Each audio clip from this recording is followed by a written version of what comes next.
warahmatullahi wabarakatuh. Perkenalkan, nama saya Rahmat Hidayat Nasution. Saya mahasiswa pendidikan luar sekolah Universitas Negeri Medan, Stambuk 2019, kelas reguler A.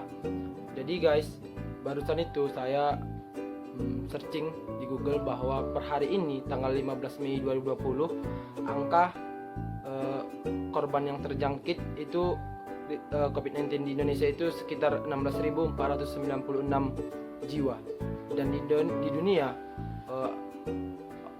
orang yang terjangkit itu sudah sekitar 4,44 juta jiwa.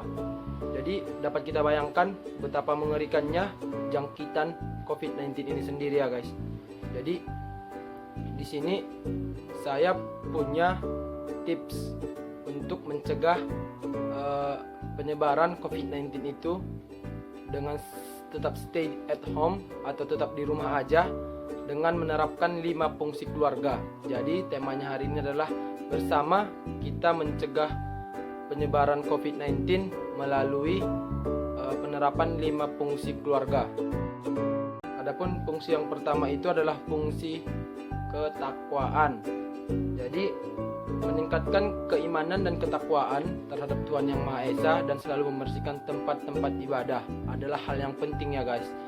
Dimana bahwa kita ketahui segala sesuatu yang terjadi di dunia itu adalah berdasarkan kehendak Tuhan Yang Maha Esa. Jadi walaupun bagaimanapun kita harus tetap meningkatkan ketakwaan kita, namun di balik itu semua kita harus tetap menjaga kebersihan diri, kebersihan tempat ibadah.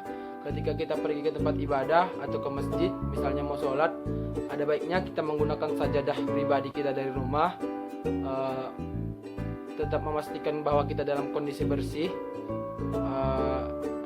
dan apabila kita ke gereja, kita juga harus memastikan kondisi kita dalam keadaan bersih dan mencegah bersalaman atau menjauhi bersalaman dengan orang-orang yang ada di sana, karena itu bagian dari penyebaran virus corona ini sendiri. Jadi kita harus mencegah bentuk-bentuk penyebaran. Nah, fungsi yang kedua itu guys, ada yang namanya fungsi cinta kasih.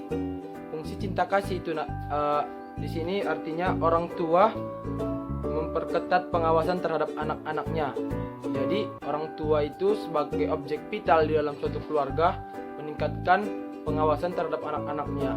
Nah, kita juga sebagai orang dewasa atau sebagai kakak di rumah, kita harus mengingatkan adik-adik kita untuk tetap selalu menjaga kebersihan diri. Nah, kita pun sebenarnya kan sudah menjadi orang tua bagi adik-adik kita. Jadi kita harus mengingatkan mereka atau mengawasi mereka tentang penyebaran COVID-19 ini. Nah, yang ketiga itu adalah fungsi ekonomi. Fungsi ekonomi ini sendiri guys, kita diwajibkan atau minimal kita harus pandai membuat hand sanitizer dan disinfektan secara mandiri. Pembuatan disinfektan dan hand sanitizer ini sendiri tergolong mudah ya guys. Bagaimana kita bisa menemukannya di YouTube, kita bisa searching di Google bagaimana cara pembuatannya, dan dengan bahan-bahan yang cukup mudah ditemukan di minimarket terdekat dari rumah.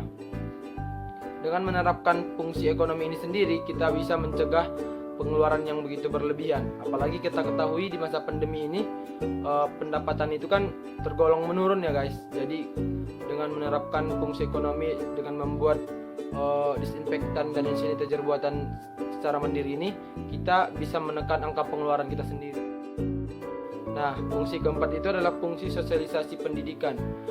Di sini artinya orang tua mencari informasi tentang penyebaran COVID-19, tentang perkembangan COVID-19 ini, dan menyampaikannya kepada seluruh anggota keluarga di rumah.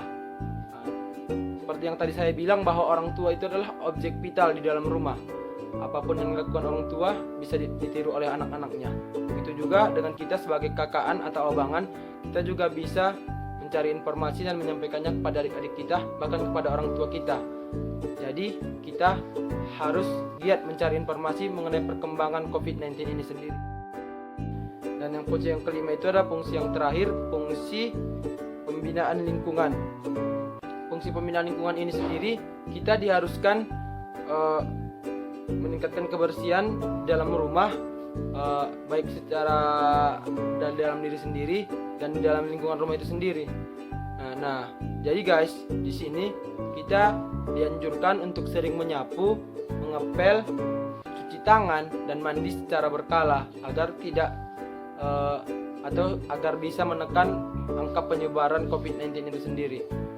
Nah, itu guys 5 fungsi keluarga dalam rumah untuk dalam pencegahan COVID-19 ini sendiri. Semoga bermanfaat untuk kawan-kawan sekalian dan dapat dilaksanakan secara baik. Mungkin cukup sekian yang dapat saya sampaikan. Saya akhiri dengan salam. Wassalamualaikum warahmatullahi wabarakatuh. Salam kesehatan.